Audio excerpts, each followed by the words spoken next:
ziyaret etti. DEM Partili eş başkanlar arkadaşlar şu anda kapıdan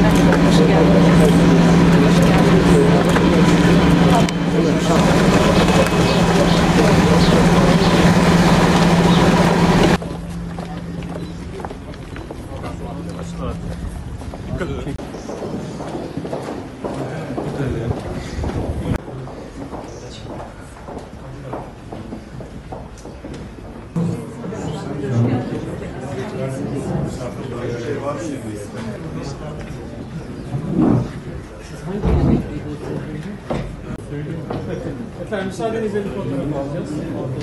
Evet, buyurun. Bir saniye hocam.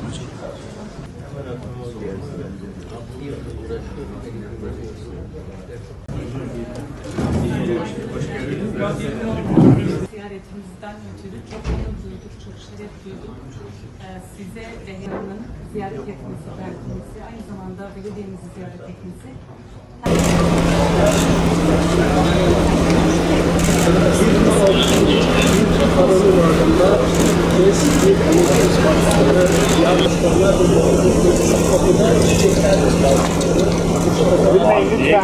Lütfen girmeyin.